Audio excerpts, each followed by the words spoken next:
ভারতবর্ষের মানুষ শুধু নয়, সারা বিশ্বের মানুষ পুণ্য স্নানে আসছেন।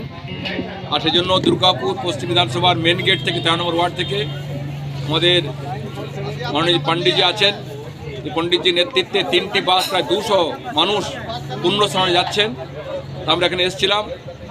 সেই সুমা পাণ্ডে মশাই ওই জন্যে কম্বল, ওই জন্য জল, নাস্তা, ভোজনের ব্যবস্থা করেছেন এবং আমি আসতে পেরে গর্বিত।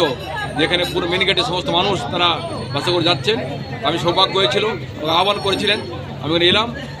যাত্রাপথ শুভ হোক, তারা ভালো করে স্নান করে ফিরে আসুক, সুস্থ থাকুক, এই কামনা এখানে এসেছিলাম। একেবারে আমরা রাম মন্দিরে গেছিলাম, মরু মানুষ এখানে গেছিলেন, এটা আধ্যাত্মিক জায়গা।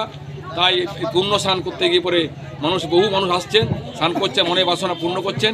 হিন্দু সংস্কৃতি, হিন্দু কালচার, হিন্দু ঐতিহ্য মেনে করে যোগীজি প্রায় কোটি কোটি মানুষের ওখানে থাকার ব্যবস্থা করেছেন, খাওয়ার ব্যবস্থা করেছেন।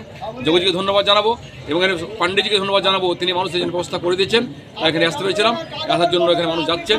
আমি খুব আনন্দিত, যারা বিধানসভা মানুষ এখানে পূর্ণ স্থানে যাচ্ছেন, তার আহ্বানের জন্য এসেছিলাম। যদি যাত্রার পথ শুভ হোক, তারা এগিয়ে চলুক, স্নান করে ফিরে আসুক, মনোবাসনা পূর্ণ হোক, এই জন্য আমার এখানে আসা হয়েছে। ধন্যবাদ।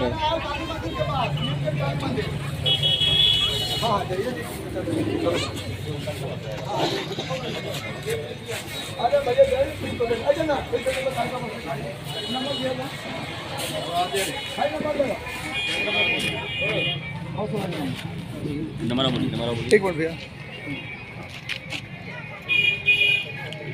78 हाँ 78 72 97 36 55। अच्छा ना चल बाबू ताला मार के रखो, अभी सामान ले जाएंगे। कौन बस में बैठे, अभी बस नहीं आया क्या? अरे भैया बोले बैठे ना, नाश्ता करिए शांति से, कहाँ सब कोई जाएगा तो आप भी हम भी जाएंगे।